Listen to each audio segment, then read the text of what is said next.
Welcome to all. स्वागत है आप सभी का हमारे यूट्यूब चैनल पे। आज के वीडियो में हम आपके लिए एक नई वैकेंसी के बारे में सारी जानकारी लेके आए हैं, जो हम इस वीडियो के अंदर आपको देने जा रहे हैं। अगर आप इस चैनल फर्स्ट टाइम विजिट किए तो चैनल को सब्सक्राइब जरूर कीजिए। आपके एक सब्सक्राइब से बहुत ज़्यादा मोटिवेशन मिलता है। चुपके से जल्दी भरे फार्म, कोई नहीं जानता ये गवर्नमेंट जॉब। इसमें सैलरी पर मंथ 21,100 रुपये मिलेगी। नीति आयोग ड्राइवर भर्ती 2025 का ऑफिशियल नोटिफिकेशन जारी कर दिया गया है। इसमें आप सारी डिटेल देख सकते हैं। भारत सरकार के नीति आयोग द्वारा स्टाफ कर ड्राइवर के पदों पर भर्ती का विज्ञापन जारी कर दिया। इस भर्ती के लिए कैंडिडेट ऑफलाइन मोड में आवेदन फार्म कर सकते हैं। ये भर्ती डेप्यूटेशन बेसिस पर आयोजित की जाए। इसके लिए 10वीं पास योग्य कैंडिडेट आवेदन फार्म कर सकते हैं। इस भर्ती के लिए ऑफलाइन आवेदन फार्म शुरू हो गए और आवेदन करने की अंतिम तिथि 4 मार्च 2025 रखी गई है। नीति आयोग स्टाफ का ड्राइवर भर्ती आवेदन शुल्क। इस भर्ती के लिए कोई भी आवेदन शुल्क नहीं रखा गया, यानी नीति आयोग स्टाफ का ड्राइवर पद के लिए योग्य कैंडिडेट निःशुल्क आवेदन फार्म कर सकता है। नीति आयोग स्टाफ का ड्राइवर भर्ती आयु सीमा। इस भर्ती के लिए आवेदन की अधिकतम आयु सीमा 56 वर्ष रखेगी। इसमें आयु गणना नोटिफिकेशन के अनुसार की जाएगी, जबकि आरक्षित वर्गों की सरकार के नियमानुसार अधिकतम आयु सीमा में छूट भी दी जाएगी। NITI Aayog staff car driver भर्ती शैक्षणिक योग्यता। इस भर्ती के लिए आवेदक की शैक्षणिक योग्यता 10वीं पास की गई है। कैंडिडेट के पास वैलिड ड्राइविंग लाइसेंस होना जरूरी है। मोटर मैकेनिज्म की सामान्य जानकारी होनी चाहिए। इसके साथ ही ड्राइविंग का न्यूनतम 3 वर्ष का अनुभव होना जरूरी, क्योंकि यह भर्ती डेप्यूटेशन बेसिस पर आयोजित की जाए। इसलिए कैंडिडेट योग्यता की विस्तृत जानकारी आधिकारिक नोटिफिकेशन पर चेक कर सकते हैं। यह भर्ती ऑफलाइन मोड पर है, इसलिए इसके लिए ये फॉर्म आपको पोस्ट ऑफिस के द्वारा सेंड करना है आगे। तो इसमें सबसे पहले ये फॉर्म फिलअप करते हुए आपको ये सारी जानकारी होनी ज़रूरी। इसमें पहला ऑप्शन है नेम एम एड्रेस। इसमें आपको अपना नेम और एड्रेस बड़े अक्षरों में लिखना है। दूसरा है डेट ऑफ बर्थ। इसमें आप इस ऑप्शन में आपको अपने डेट ऑफ बर्थ जो डिटेल है वो देनी, डेट ऑफ बर्थ की।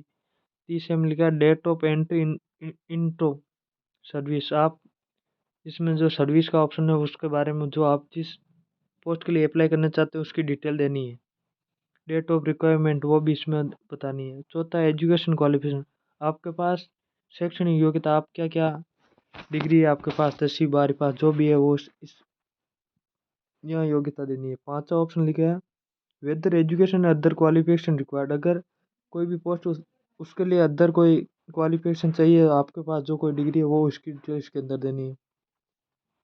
और इसके अंदर लिखा हुआ है qualification experience required as mentioned in the advertisement vacancy circular. इसमें आपको एक्सपीरियंस का भी कहा गया है। इसमें अगर आपके पास जो कोई एजुकेशन क्वालिफिकेशन है, योग्यता है, उसकी डिटेल यहाँ देनी है। दूसरा ऑप्शन है आपके पास उस क्षेत्र में कितना एक्सपीरियंस, उसकी डिटेल यहाँ यही पर सेम प्रोसेस है वापस, ये आपको सारी डिटेल यहाँ देनी है। और please state clearly whether in the light of enter made you above you made to require this post. आप जिस पोस्ट के लिए अप्लाई करें उसकी सारी डिटेल क्लियरली मेंशन करना है आपको यहाँ पे। सातों लिखा है detail of employment in chronological order and seat duty by signature in the space. यहाँ पर कैंडिडेट को अपना सिग्नेचर जो भी डिटेल है वो एकदम अच्छे से देनी है। ऑफिस है, ऑर्गेनाइजेशन, उसका पोस्ट हेल्ड, पोस्ट फॉर्म है, किसके लिए अप्लाई करें, टू लेवल पे है, इसमें लेवल 2 मैट्रिक्स जो आपको पे लेवल मिलेगा। और नेचर ऑफ ड्यूटी, ड्यूटी के बारे में एक्सपीरियंस है वो बताना है। आठवें ऑप्शन बताएगा nature of personal employ ad hoc temporary और परमानेंट। इसमें बताना है आप टेम्परेरी हो या परमानेंट, उसके बारे में डिटेल देनी है। In case the present employ in held on deputation contract basis please state. इसमें डिप्यूटेशन स्टेट बेसिक जो भी डिटेल होने होगी आपकी नॉर्मल वो यहाँ वापस देनी है। The date of intel of option period of appointment of, आपके पास जो एक्सपीरियंस का सर्टिफिकेट है ना उसमें अंदर आपने कब उसको ज्वाइन किया था, कौन से पीरियड में किया था, नेम ऑफ पेरेंट ऑफिस, वो मेन ऑफिस या ऑर्गेनाइजेशन जिससे बिलोंग करते थे, वो सारी डिटेल इसमें वापस देनी है यहाँ पे। If any post held of duration in the post past application date of, अगर पास्ट में आपने किसी पोस्ट पे काम किया हुआ है, date to return from the last, उसमें सारी डिटेल देनी, कब ज्वाइन किया था, कब वापस आए, तो वो सारी डिटेल इसके अंदर देनी है। 11वें में दिया गया additional detail about present employment.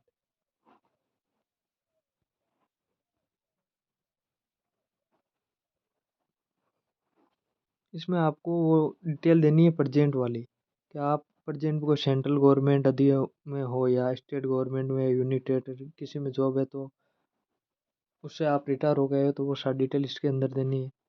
और are you in the received scale of pay, EPS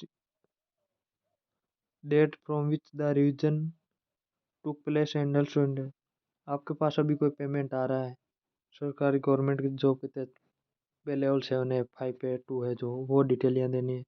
total employ per month now drawn pay in the scale है, लेवल ऑफ पे मैट्रिक्स है, टोटल एम्प्लॉयमेंट है ये बाकी ऐसे नॉर्मली इनको आप। और ये रिमार्क ओपन है अपने शरीर पर कोई, और अगर आप SC ST से बिलोंग करते तो यहाँ डिटेल देनी है, बाकी ऑप्शन आप खाली छोड़ सकते हो। इसमें लिखा हुआ आपको यहाँ पर अपना नेम, अपना एड्रेस, टेलीफोन नंबर और यहाँ डेट लगानी है।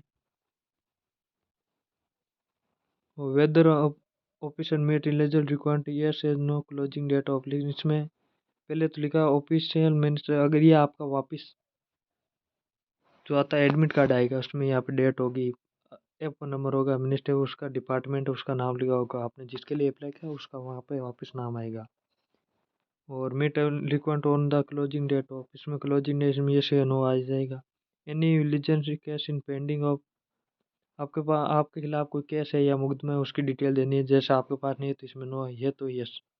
Weather any major minimum penalty has been imposed on the propose officer during a last, आपके पास कोई पेलेंट एलेंट लगी लास्ट 10 ईयर में, वो नहीं लगी तो नो, अगर लगी हो तो यस ये डिटेल देनी है।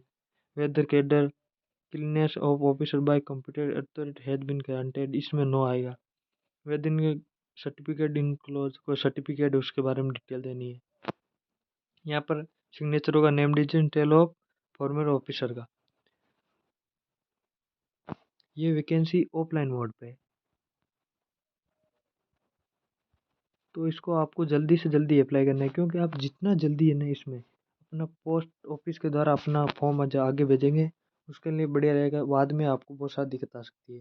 पोस्ट ऑफिस पे जाके आपको इसको नॉर्मल पोस्ट करना है, स्पीड पोस्ट मत करना। और दूसरी बात यह है कि इसमें आपको अपना जाति प्रमाण पत्र, जाति मूल, आधार कार्ड अपना, और जाति मूल आधार है, 10वीं की मार्कशीट मान लो, 12वीं की है तो 12वीं की मार्कशीट है। इसके अलावा अदर कोई जानकारी चाहिए, जैसे आपके पास कोई जॉब की उसका कोई एक्सपीरियंस है वो, और अदर जैसा आपने केंद्र का सर्टिफिकेट है, कास्ट,